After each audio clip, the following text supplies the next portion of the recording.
Muba Babel United saat ini masih menghuni dasar klasemen grup A Liga 2 musim 2021.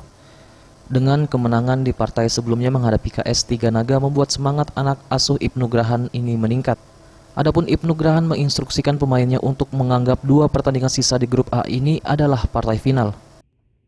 Kita maksimalkan kekurangan-kekurangan yang ada dan mempertajam kelebihan-kelebihan untuk para pemain. Fokus utama pertandingan terakhir, anggap aja Semen Padang adalah pertandingan terakhir.